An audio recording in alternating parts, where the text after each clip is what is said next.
Aqui, nessa casa eu me encontrei. Entrei e aqui dentro vi saída. Sim, foi nessa casa de amor que as benesses do labor cicatrizaram minhas feridas. Depois de muitos e muitos passes, estudo e a água da paciência, religar e religuei, filosofiquei. Boa tarde a todos. Boa tarde a todos. Que a paz de Jesus Cristo esteja no coração de todos nós.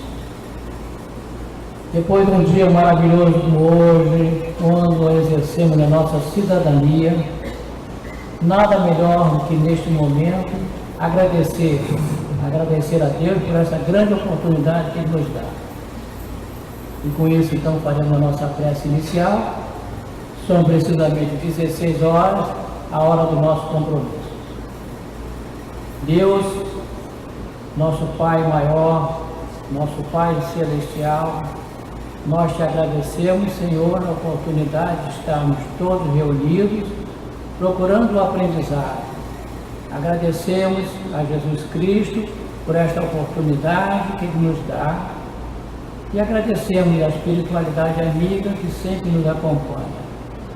Pai nosso que está no céu, santificado seja o vosso nome, venha a nós o vosso reino, seja feita a vossa vontade, assim na terra como no céu.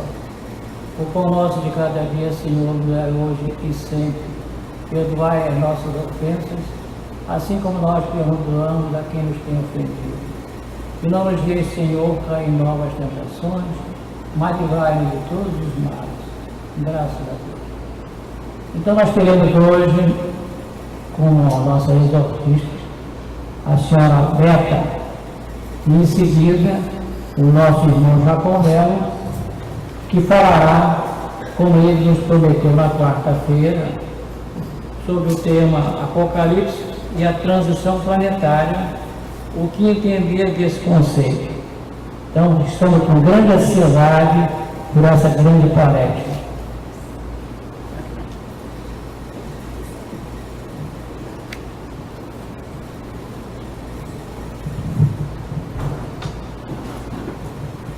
Boa tarde mais uma vez a todos, sejam bem-vindos, sintam-se em casa, cá estamos nós para cumprir as nossas obrigações no domingo à tarde. Nós sempre estamos aqui nesse horário, independente de qualquer evento, de qualquer intempérie de tempo, nós estamos aqui para realizar o nosso Evangelho, divulgando assim as bênçãos de Deus, nosso Pai Celestial. Hoje nós vamos estudar a lição de número 5 do livro Reflexões de Moroni. O autor desse livro é o nosso querido irmão Jacomelo. E a lição número 5 diz assim: tempo bom. Quando eu morava no sertão, onde o calor e a seca se revezavam e calorosamente se completavam, intrigava-me muito ouvir pelo raio. No sul, dia frio, úmido e chuvoso. No nordeste, tempo bom. Acreditando naquele tempo bom, passava o dia esperando uma chuvinha ou alguma coisa que refrescasse ou mormasse, mas nada disso acontecia. Até que um dia viajei ao sul do país, durante o inverno, e sentindo um frio enorme, descobri que para entender os homens, nem sempre conhecia as palavras bastam. Muitas vezes temos de viver as suas experiências. Hoje compreendo aqueles que fazem a previsão do tempo, mas ainda penso que eles não conhecem o sertão nordestino. Não sabem o que é uma seca, ou então estão brincando com fogo. Aí, no final da lição tem uma frase: a genialidade do especialista não lhe assegura a sabedoria. É uma lição bem pequenininha, bem curtinha, mas traz para nós, quando nós lemos com mais atenção, com os olhos de ver, como diria os evangelistas, quando diz que existe aqueles que querem ver, mas não têm os olhos de ver, né? Então é simples a história, mas está no nosso cotidiano todos os dias, né? Realmente aqui no Nordeste, quando não chove aqui no Nordeste, principalmente naquela região do interior, onde as pessoas vivem da agricultura, né, das plantações, realmente é um tempo ruim. E já para quando chove bastante, quando o inverno é bem franco, é um tempo bom. Certa vez eu vi um candidato a governador do estado, no caso ele já era governador do nosso estado, e ele disse assim: quando eu fui prefeito da capital, eu rezava para não chover. Porque se chovesse na capital, tem aquelas enchentes, aí tem os deslizamentos de terra, aí tem as pessoas que ficam desabrigadas. E ele, sendo governador, então ele disse: agora eu sou governador e rezo para chover. Porque agora o estado precisa de chuva, o interior precisa de chuva. Então, o que seria um tempo bom e o que seria um tempo ruim, né? Nem sempre o que é bom para uns é bom para o outro. E nem sempre o que é ruim para um é ruim para o outro. Então, existe um relativismo muito grande nesse conceito do que é bom, do que é ruim, né? Do que nos serve, do que não nos serve, do que faz bem a mim, do que faz bem ao outro. Se nós, os nordestinos, viajarmos para o sul do país, lá nós vamos encontrar o frio, vamos ter que comprar roupas que aquecem, né, que nos deixem quentinhos, e talvez enquanto nós estivermos lá, nós vamos gostar do frio.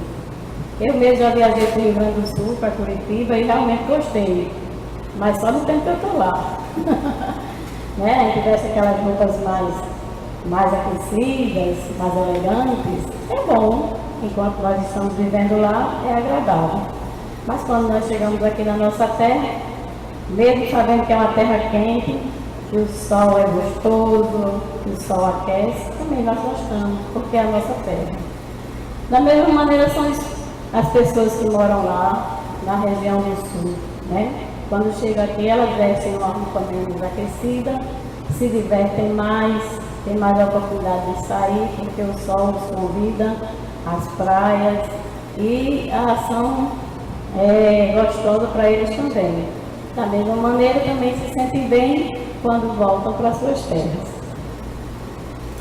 Estes são exemplos bem pequenos, bem simples, que acontecem ou podem acontecer na vida de qualquer um, né? Mas que vale a pena para outras atividades em nossas vidas, para outros modos, outros costumes, outros gostos. Né? Seja na vida profissional, seja na vida pessoal, ou mesmo na vida religiosa. Muitas vezes, uma profissão que é boa para mim pode não ser boa para o outro, e vice-versa.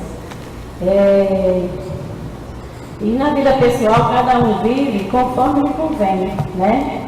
Conforme acha que deve viver, com o seu livre-arbítrio, com as suas escolhas, e nem sempre que convém a um, também convém ao outro. Né? Pensar assim gera em nós um sentimento de compreensão. Ou seja, se nós vivemos em sociedade, se estamos juntos, se temos amizade um pelo outro, se fazemos parte vamos dizer assim, da família, dos amigos, das pessoas que convivem conosco mais diretamente, naturalmente nós devemos ter o espírito de compreensão para com o outro, de como ele age, de como ele pensa e de como ele vive.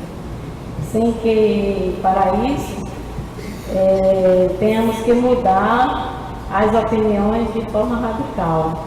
Um vai convivendo com o outro, vai dizendo como acha melhor, o outro aceita ou não, e dessa forma nós vamos convivendo, né? Vamos sentindo, vamos tendo as nossas próprias percepções, as nossas sensações, os nossos gostos, os nossos prazeres e vamos cumprindo a lei de sociedade que Deus nos deu para que nós possamos viver juntos e dessa forma também unidos, né? Compreendendo e estando em paz uns com os outros. Na nossa vida religiosa, da mesma maneira, né?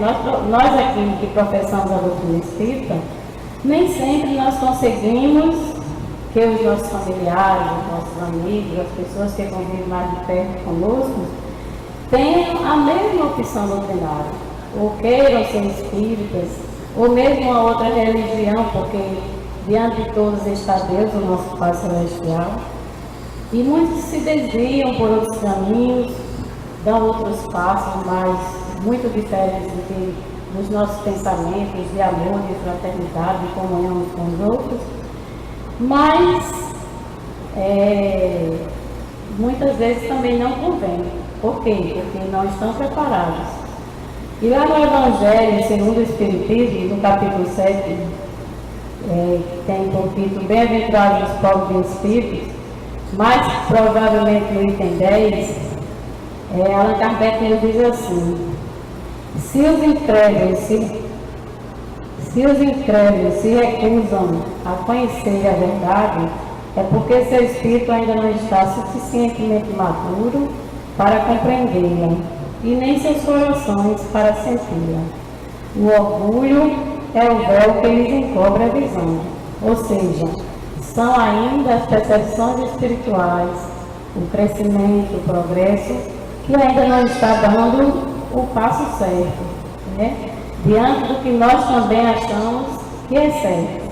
Por que nós achamos que é certo? Porque já temos um novo conhecimento, temos uma nova percepção, temos um novo entendimento do que nós queremos para nós mesmos, de como devemos nos comportar, como devemos estar junto dos nossos irmãos, como devemos ser participantes diretos do progresso espiritual. Logo, sendo assim, tudo faz parte de um progresso, de um processo natural que existe entre as criaturas humanas. E aí, a busca desse progresso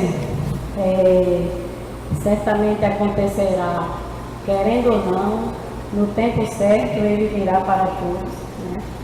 E como cada mente é um universo, cada um pensa de forma diferente, cada um tem uma forma de ver e de dar suas opiniões e de viver suas opiniões, esse universo também gera pensamentos.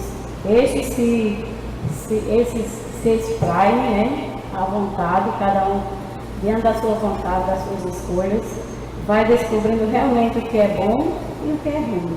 Então é aquela relatividade entre todos nós, né? Nada de mais e também nada de menos, tudo dentro de uma regra para que nós possamos viver bem.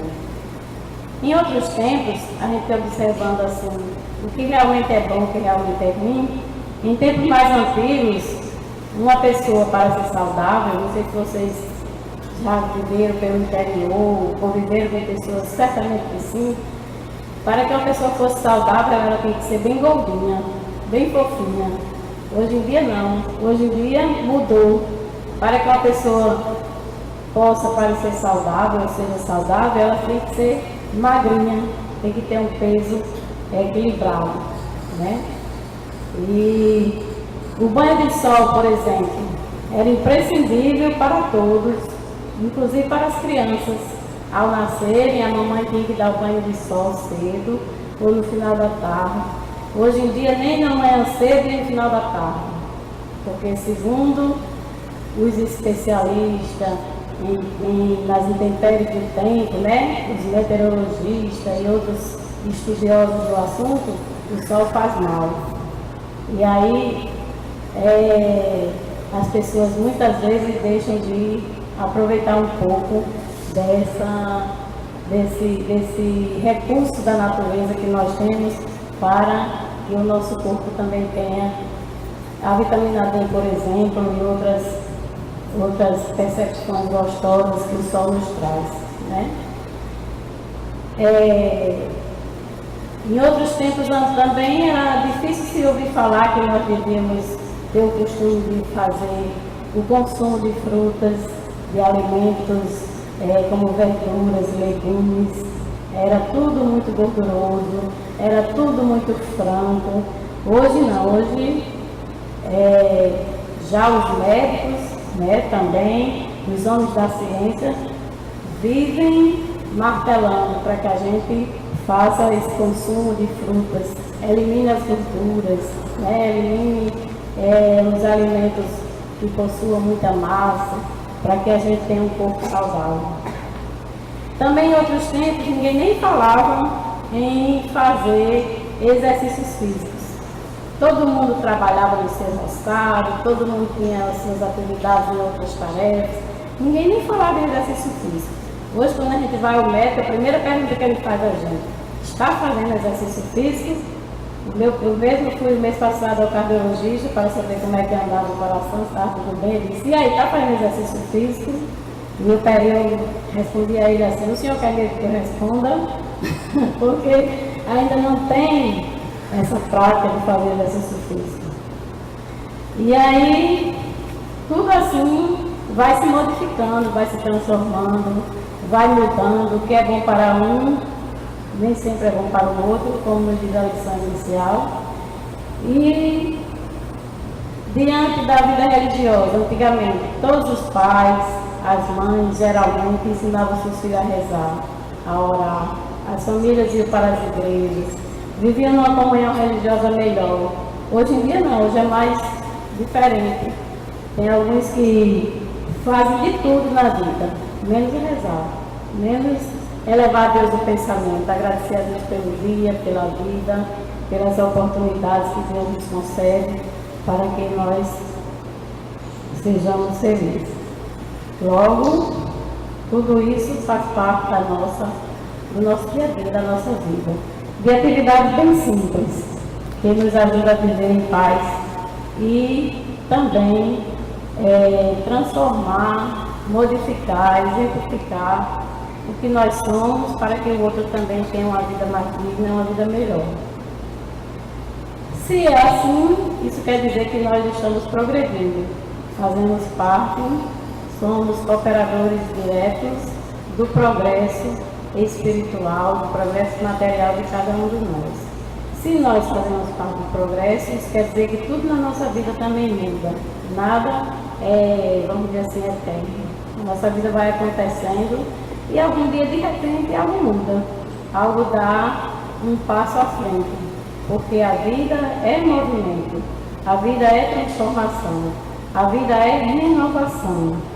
E havendo transformação, havendo renovação, temos também a transição, a chamada transição planetária.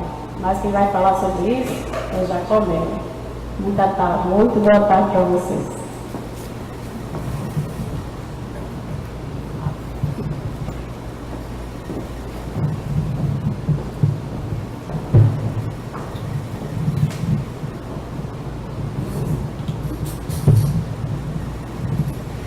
Boa tarde.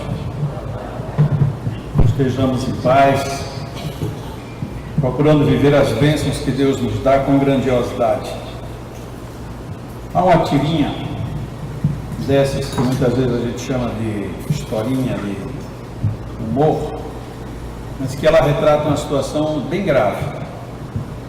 Uma criança olhando de baixo para cima para o seu papai, e o pai então lhe perguntando o seguinte: mas como é que você errou essa questão na prova? E perguntando qual é o elemento essencial para a vida humana. É água, como é que você errou? Porque a pergunta era: qual é o elemento essencial para a vida humana que começa com a letra A? E o pai diz: como se erra? Porque você disse que era água. E a criança responde para o pai com uma outra pergunta: e não é amor? A tirinha fica aí. Essa é uma questão que nos leva para a avaliação do que de fato tem valor na nossa vida. É óbvio que sem água nosso corpo não resiste, mas sem amor, quem é que resiste? é porque talvez nós ainda não tenhamos entendido ou alcançado a profundidade das expressões, apesar delas serem maciçamente repetidas no nosso dia a dia. E quero buscar uma outra expressão do amor para dar início à nossa abordagem. Quando Pedro, traduzindo a vivência que ele teve com Jesus, nos coloca uma frase extremamente forte: o amor cobre a multidão de pecados. A nossa dificuldade, portanto, parece ter início no entendimento do que é amor. E fazendo coro com a primeira citação, a outra grande dificuldade nossa é entender o que é a vida.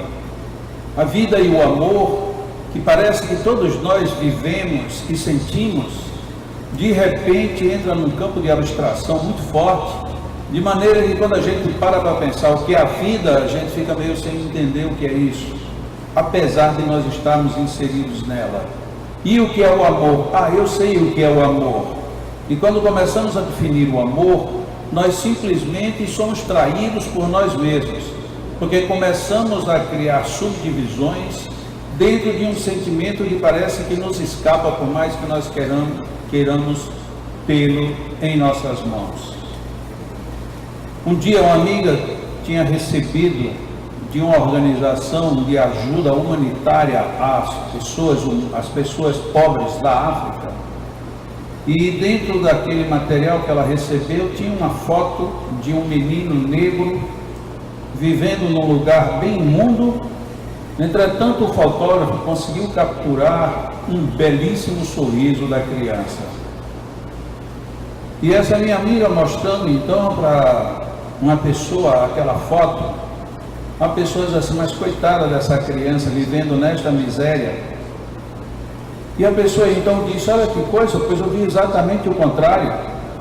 Eu vejo tantas pessoas muito ricas que não conseguem sorrir de jeito nenhum, e esta, em toda a miséria, esboça essa profunda felicidade. Como é curiosa a nossa vida, como nós começamos a desentender aquilo que parece que nos é fácil o entendimento.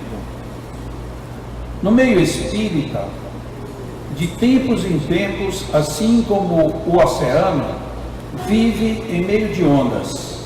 Então são ondas que trazem, às vezes, profundas reflexões, e outras que deveriam também gerar reflexões, parece que geram dúvidas, inquietudes e até descrença total. Uma delas recebeu esse nome forte de chamado transição planetária. O que é transição planetária? A transição planetária é a gente sair de onde está e ir para um mundo melhor. Você acredita nisso? Então é assim, você vai sair daqui e vai para um mundo melhor. Não, não é isso. É a gente continuar aqui neste mundo. E quem não é deste mundo vai ser expulso para outro mundo. Então transição planetária é você não sair do seu planeta. Não, mas também não é assim. A transição planetária é assim, é um conjunto de desgraça, que no meio daquela desgraceira toda, aí vão subir as almas puras. Lógico, esse daí Jesus não previu, porque ele vinha preconizado algo diferente. Não são os que gozam saúde que precisam de médicos, mas na transição planetária, os desgraçados vão ser os que precisam de médicos, porque parece que a gente vai levar os médicos para outro lugar e deixar os que estão necessitados irem se perder sozinhos uns consigo mesmos. Que onda é essa transição planetária? A transição planetária é o coroamento do Apocalipse de João. E o que é o Apocalipse de João? O Apocalipse de João dizem que foi uma manifestação que ele recebeu diretamente de Deus, que Deus é dos espíritos superiores. Quem eram os espíritos superiores? Era uma escola de espíritos do nível de Jesus. Tá bom, então ele foi lá, mesmo encarnado, ele foi lá porque Jesus esteve aqui fazia bem pouquinho tempo. Ele morreu, se esqueceu de dizer que viria desgraça.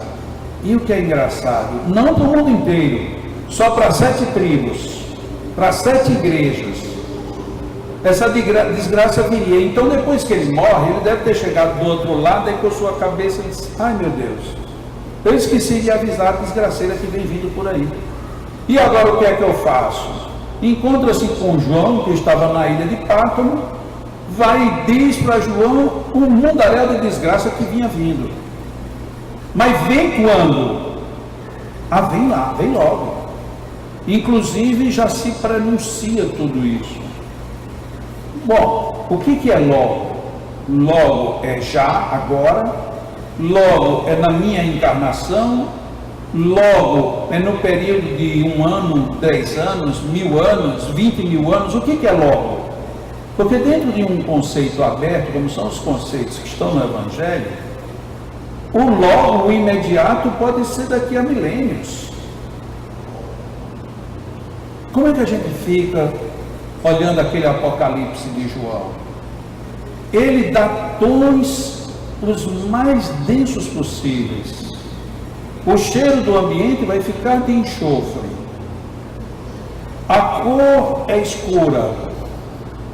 Os olhos perdem os brilhos. A vida vai ficar infausta. Não terá condição de sobreviver, mas alguns sobreviverão. Como não aconteceu isso até agora, 2014, a gente já viu que quem vai sobreviver não é quem é bom, é quem tiver o melhor equipamento. Se eu tiver um bom equipamento, eu vou sobreviver. Quem não tiver equipamento, esse vai morrer. Então Deus vai nos selecionar pela capacidade que tivermos de amontoar equipamentos, de fazermos subterrâneos extremamente bem vedados, com boa reserva de estoque de alimentos, e por aí afora. Nós pensando desse jeito que estamos pensando e colocando agora, parece fantasioso. O incrível é que já apareceram milhares de messias desse tipo, de Jesus para cá, todos eles dizendo a mesma coisa. Vem desgraça, vem poeira, vem enxofre, o sol vai se apagar. Como que se o sol fosse um bolo de aniversário e alguém meio de brincadeira, antes de cantar o parabéns, foi lá e soprou a vela.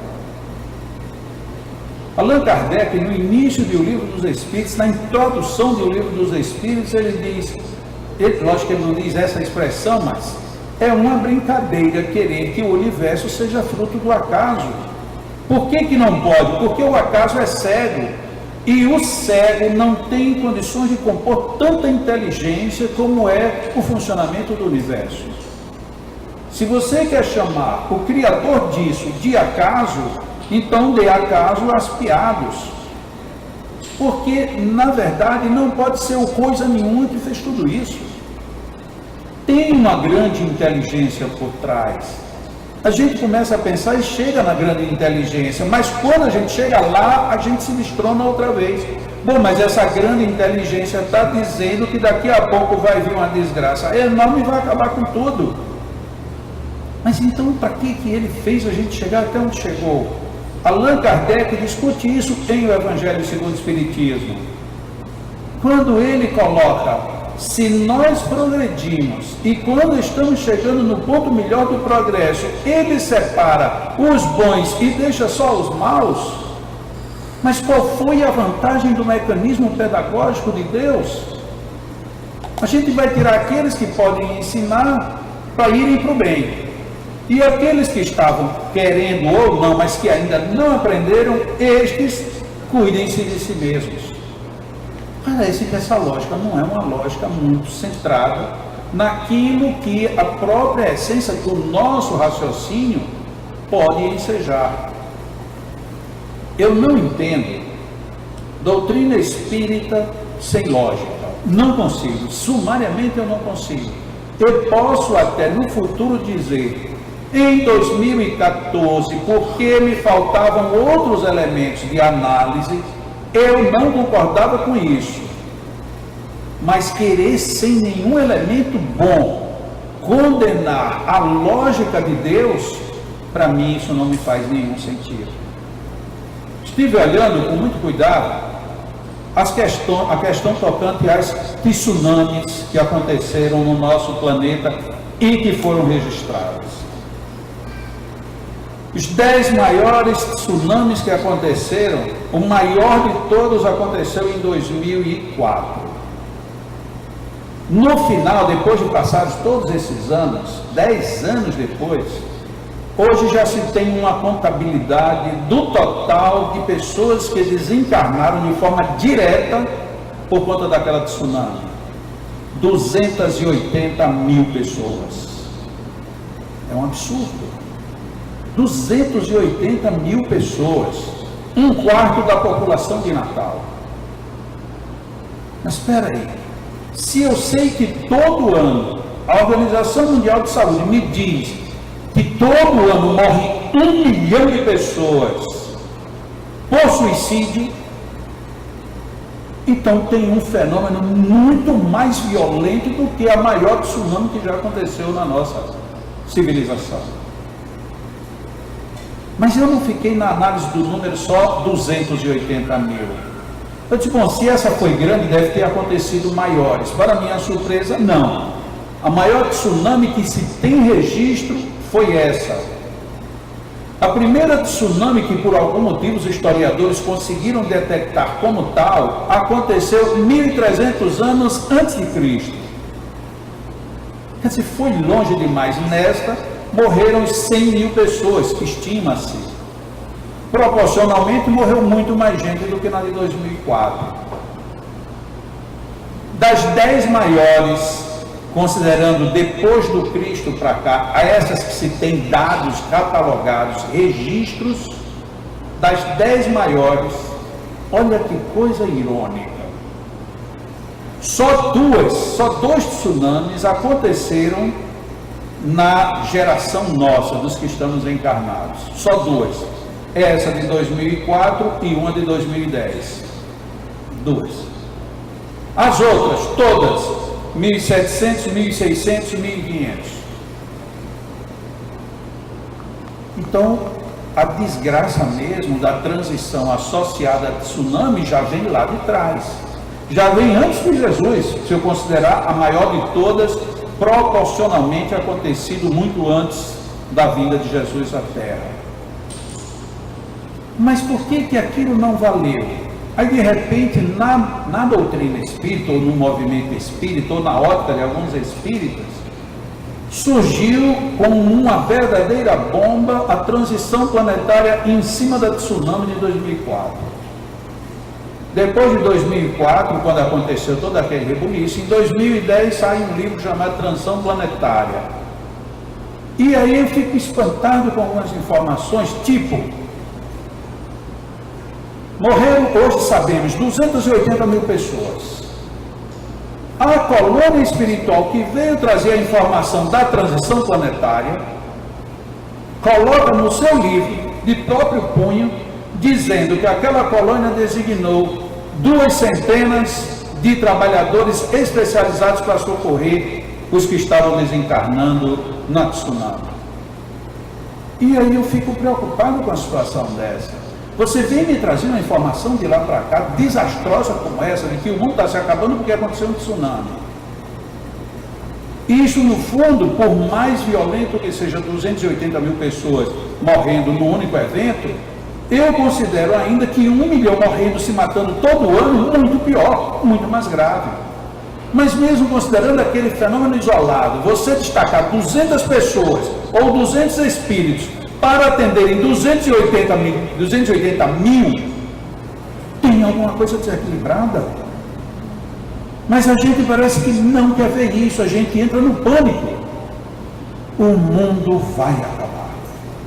Vem a transição planetária, e aí a gente pega informações pontuais, e da pontualidade dessas informações a gente cria uma crosta de generalização extremamente grave.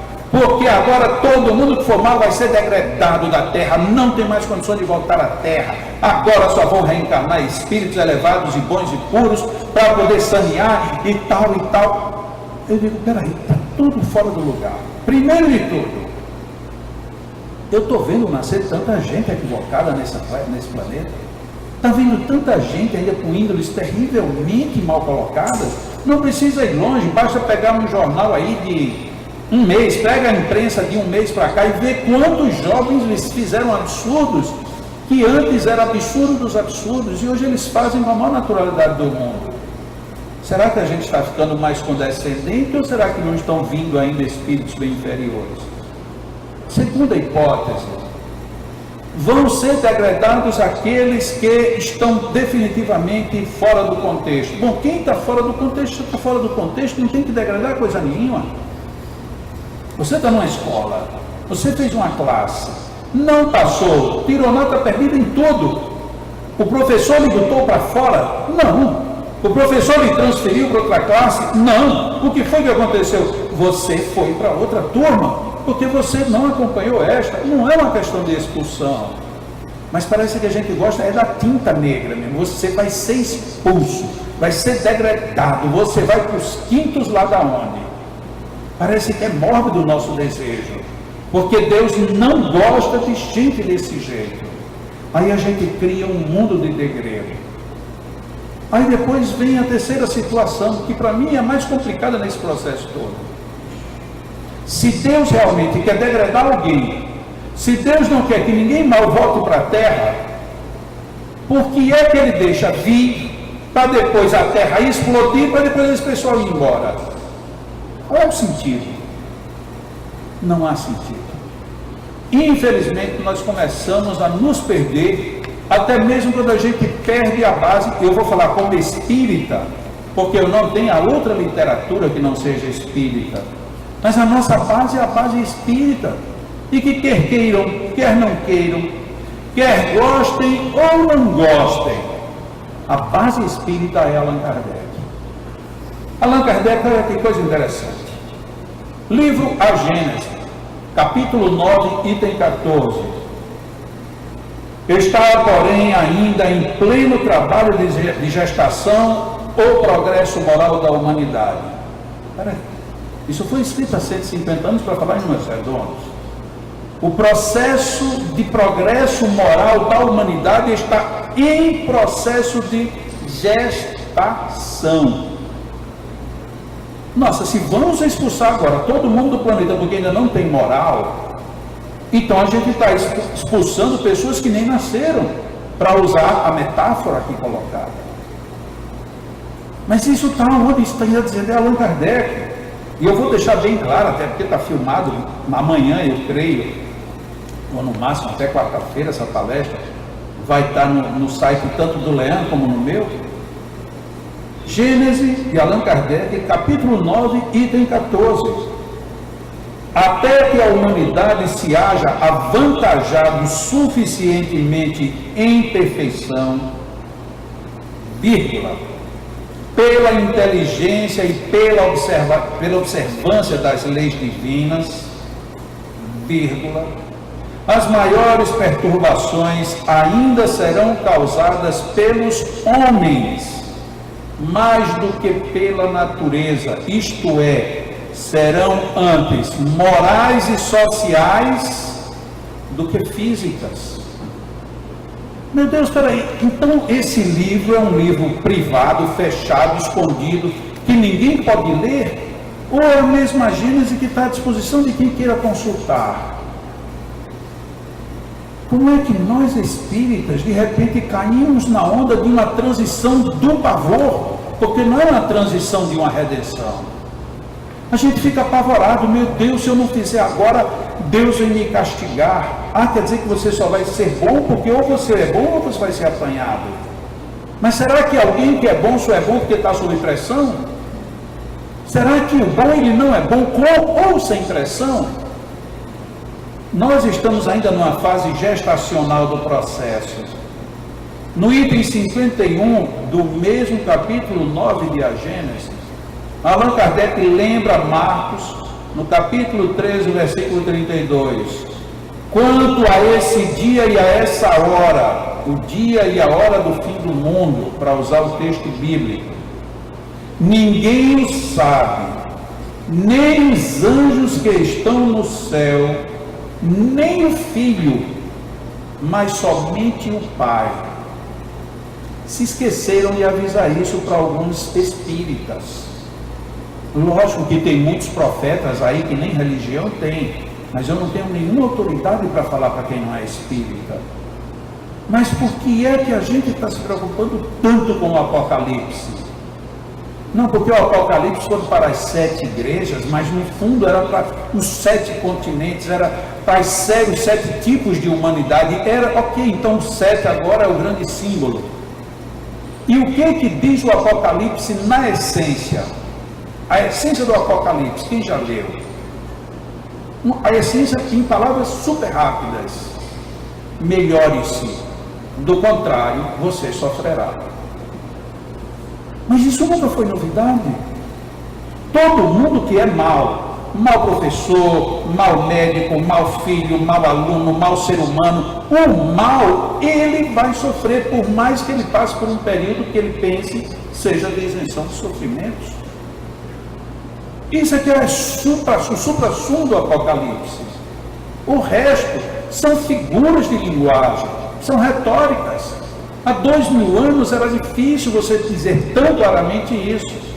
Então, para cada um vinha um pequeno recadinho, para cada igreja vinha: olhe, você precisa cuidar melhor da sua casa, cuide melhor da sua mulher e dos seus filhos, porque senão você vai ser castigado. Isso era um recado para uma igreja. Mas será que só valia para aquela igreja? Será que isso é ameaça para que o mundo se apague, o sol se apague e o mundo se acabe?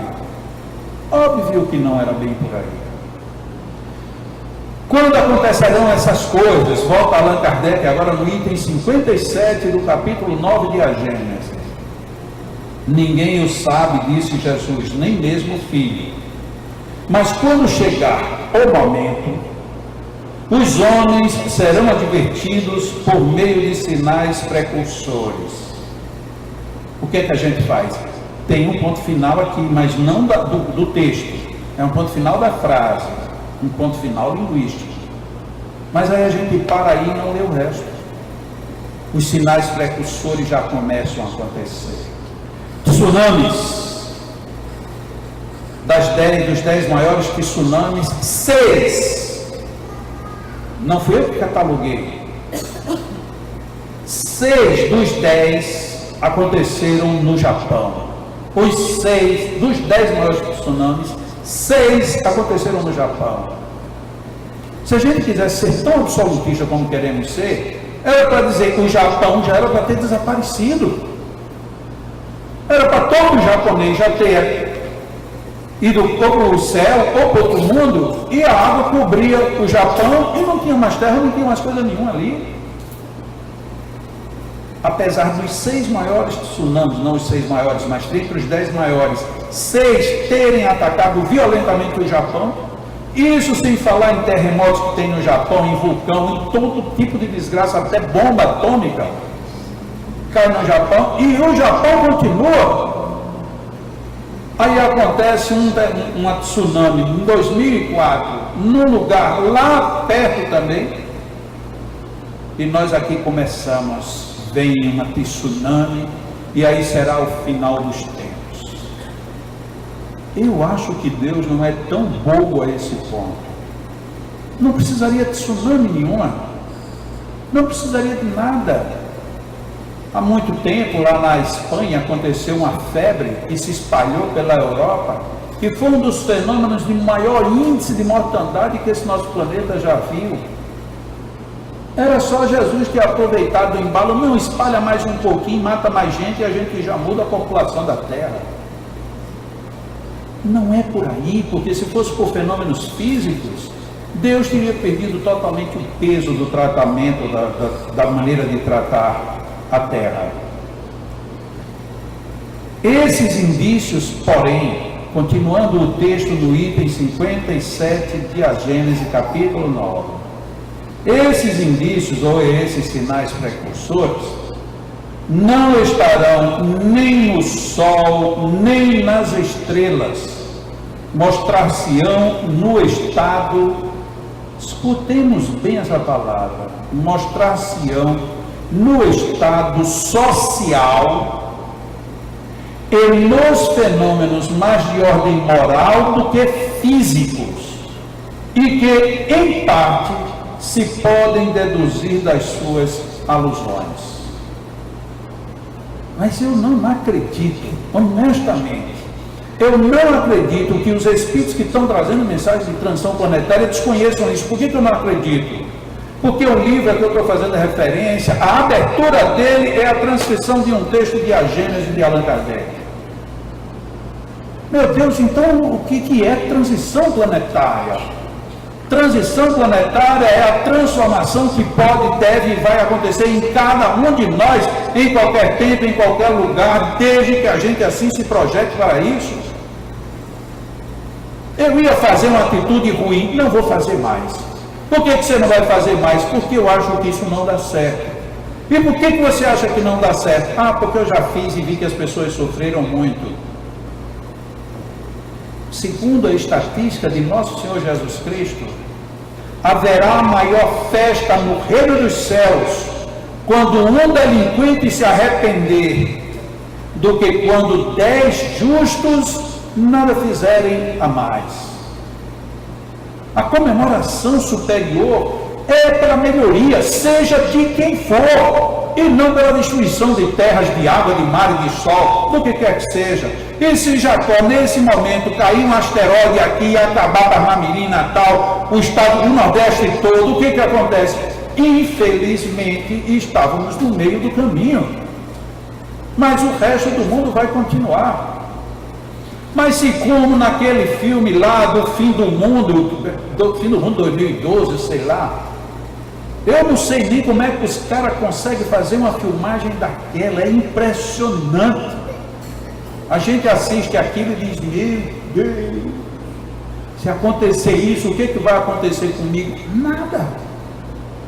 Não vai acontecer com você nada, seu corpo vai desaparecer e você vai ficar assustado por um tempo, e depois você vai dizer, nossa, que desgraceira passou aqui, mas foi até bom, porque agora eu estou num mundo muito melhor, que pode cair raio, pode cair tudo e não me atinge mais. Mas nós não acreditamos no mundo espiritual, porque a gente não se acredita como espíritos, nós nos acreditamos como corpos. Então, no dia que a gente leva uma topada, que a gente bate com a cabeça em algum lugar, que alguma coisa doeu, queimou, machucou, a gente diz, eu estou dolorido, eu estou magoado, eu estou isso. Você é o seu corpo. Nós somos muito mais a expressão do corpo do que o corpo é a expressão do espírito. Recentemente, quando eu estava meio adoentado, não era nem eu, honestamente, uma pessoa chegou para mim e disse assim, Jacó, como é que você está? Eu digo, 100% bem. Mas você está bem? Você está no hospital? Eu disse, não, eu estou bem. Mas como é que você está bem, está no hospital? Eu disse, não, eu estou no hospital porque o corpo é que está meio complicado, mas eu estou muito bem. Não, mas me disseram que você poderia até ter morrido. Pois é, aí é que eu ficaria bem mesmo. Porque ou eu sou espírito ou eu sou corpo. Porque se eu sou corpo, então um dedo, uma unha cravada é uma desgraça. Uma unha cravada dói, mas não é o fim do mundo. Mas a gente faz de qualquer coisa no corpo a nossa essência de vida. E levamos essa mensagem equivocada lá à frente. E quando tudo vem, a gente fica sem saber para onde vai. Olha o que Allan Kardec coloca no item 58. Será que predizendo a sua segunda vinda, era o fim do mundo que Jesus anunciava dizendo, quando o Evangelho for pregado por toda a terra, então é que virá o fim? Honestamente, não precisa nem ler o resto. Como é que Allan Kardec perguntou? Então, Jesus disse, quando o Evangelho tiver sido pregado para todo mundo, então virá o fim. Mas o fim do quê? O fim do planeta? Honestamente, pouco importa. O fim das paredes nas quais eu me abrigo? Pouco importa. Porque se eu tenho o Evangelho, não é o Evangelho o livro, não é o Evangelho um amontoado de palavras, é o Evangelho uma vivência interior. Quando isso acontecer, virá o fim. Que fim? O fim do que já não existe. Porque eu já não tenho vínculo com isso que me perturba, ou me perturbava. Aí terá ocorrido o quê? A grande transição. Ah, mas então quer dizer que a grande transição pode acontecer sem eu morrer? Primeira coisa, você não morre. Não, sem eu desencarnar. Não precisa. Tem muita gente que muda, e muda radicalmente em plena vida. Passa pela sua grandiosa transição. No texto bíblico, o maior exemplo que você tem é de Paulo. Paulo faz a mudança, faz a grande transição no meio de uma encarnação. É possível. Por que nós não fazemos? Porque somos tremendamente acomodados. Ainda na Gênesis, mas agora no capítulo 18, no item 7. É, pois, na luta das ideias que surgirão os graves acontecimentos preditos, e não nos cataclismos ou catástrofes puramente materiais.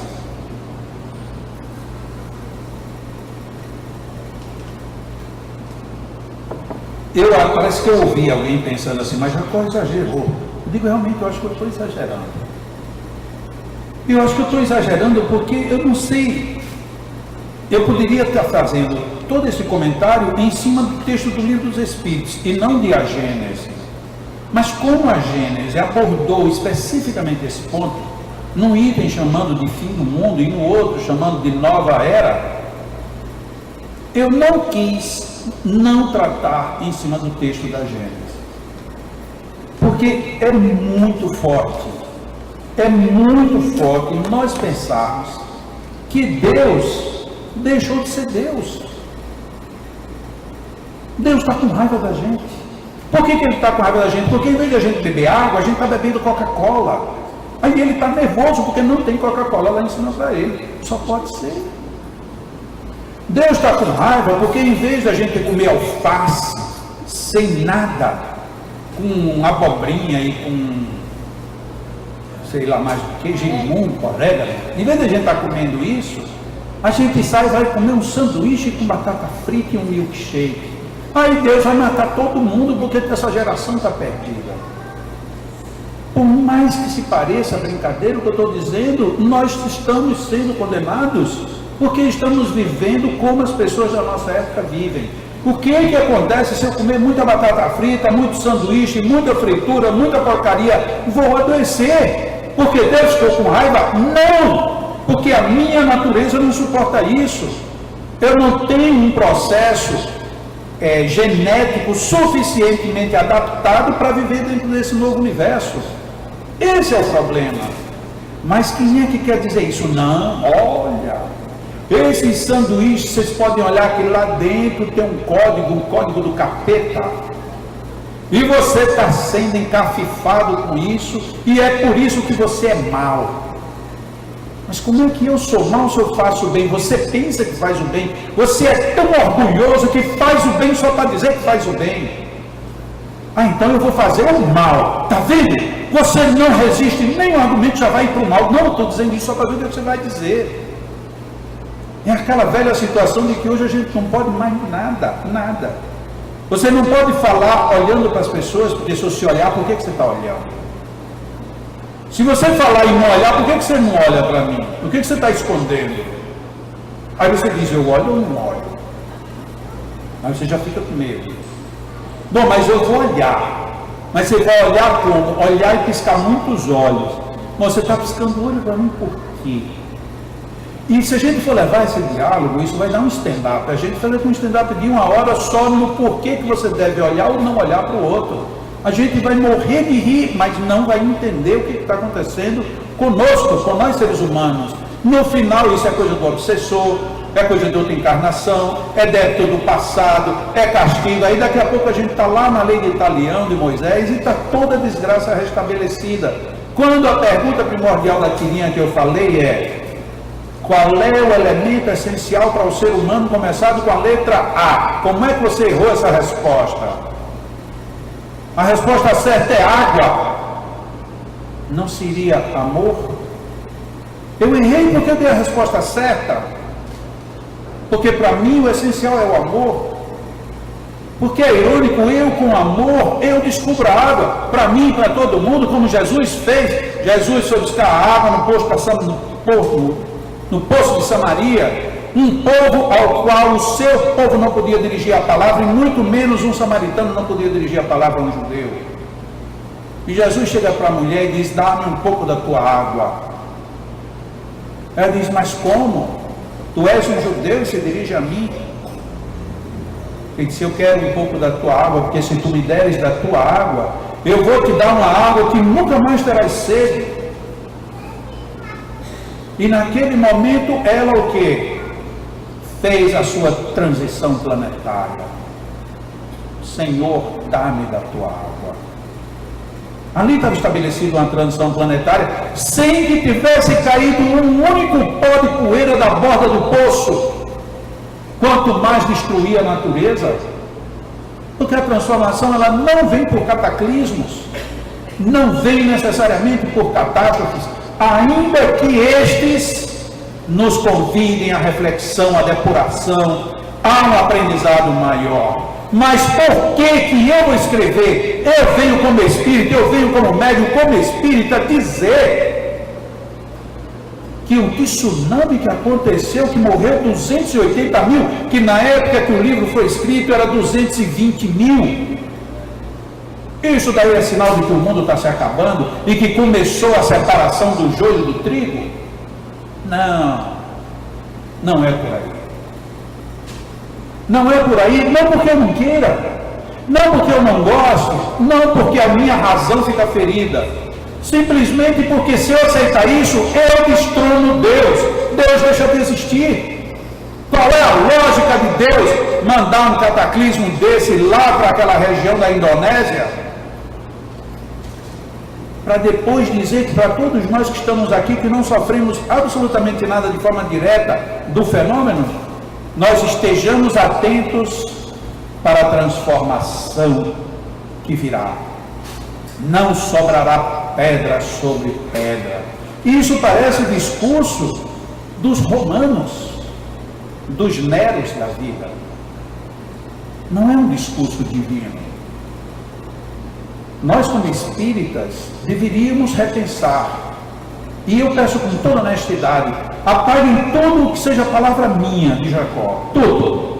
Mas, por favor, leiam, entendam, compenetrem-se da proposta espírita, não porque ela seja detonante das demais, mas porque ela tem toda uma lógica, todo um critério, todo um bom senso, e mais ainda, toda uma justiça e todo um amor. Nós não precisamos de cataclismos. Quando nós perguntamos o que vai acontecer com o mundo inevitável, vamos dizer desgraças. É o mesmo caso da tirinha. O que nós precisamos, o que vai acontecer conosco? E começa com a letra A. Amor. É o amor. Só o amor vai fazer com que a gente se transforme. Porque pouco adianta se caiu parede, se caiu o muro, se o sol desceu sobre a terra, se a lua escureceu de vez, nada disso mudará se nós não mudarmos a nossa estrutura íntima, que está fundamentada, preparada e encaminhada para o amor. Só que amor ainda é subjetivo, e eu volto para terminar com Allan Kardec. Ainda está em gestação o processo de progresso moral, espiritual do ser humano. E não é diferente. Porque se os espíritos, na ótica de Allan Kardec, dividiu o nível de evolução nosso em 5 padrões, e se nós estamos no segundo, ainda faltando 3, nós não poderíamos esperar que simplesmente um cataclismo qualquer nos impulsionasse para irmos aos céus arrebatados. Quarta-feira passada eu falei que falaria isso hoje. Eu pensei muito como era que eu ia abordar, porque eu não queria colocar nada de pessoal, mas é impossível você falar sem expressar o que você sente. Eu me sinto cada dia mais espírita, apesar de perceber que os espíritas parece que cada vez menos entendem a mensagem espírita. A mensagem espírita não é uma mensagem de brincadeira, nem de agrados. É uma mensagem verdadeira, plausível, extremamente possível de ser realizada no nosso dia a dia. Ninguém precisa querer ser santo, mas ninguém acredite que sem se melhorar, vai melhorar alguma coisa, seja em si mesmo, seja em seu derredor. Muitos aprendem isso ouvindo, muitos aprendem lendo, muitos aprendem assistindo, alguns aprenderão sofrendo. Não é justo que aquele que está aprendendo de alguma outra forma tenha que sofrer só porque o outro vai sofrer também. A lei divina é grandiosa e graças a ele ela é grandiosa para espíritas, para não espíritas, para maus espíritas e para pessoas que não têm qualquer religião. Ela é grandiosa para católicos, protestantes, judeus, os bons e os não bons, porque Jesus já disse: e Deus faz com que o sol se levante para os bons e maus, e que chova sobre os justos e os injustos igualmente. Vamos cantar uma musiquinha?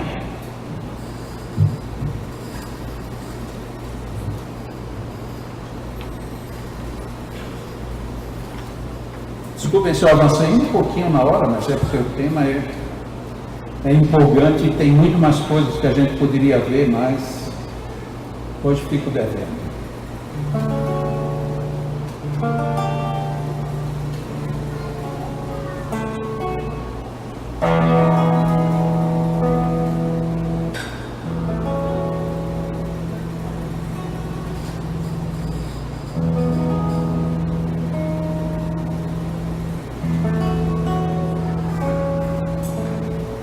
Vida, força, vinda em bênçãos, viva do amor, para fazer dos seres marcas vivas de amor, da simplicidade ao complexo evoluir, da ignorância ao genial é progredir.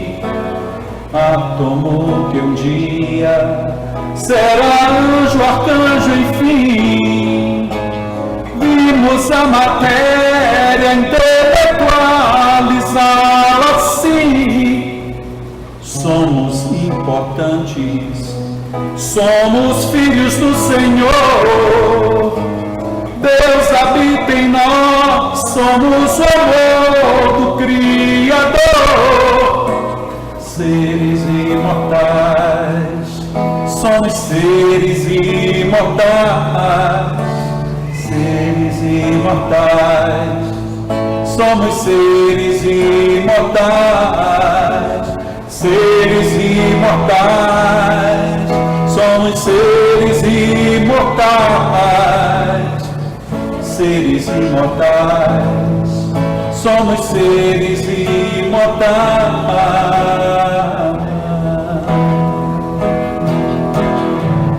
Tudo é alegria para quem quer crescer feliz.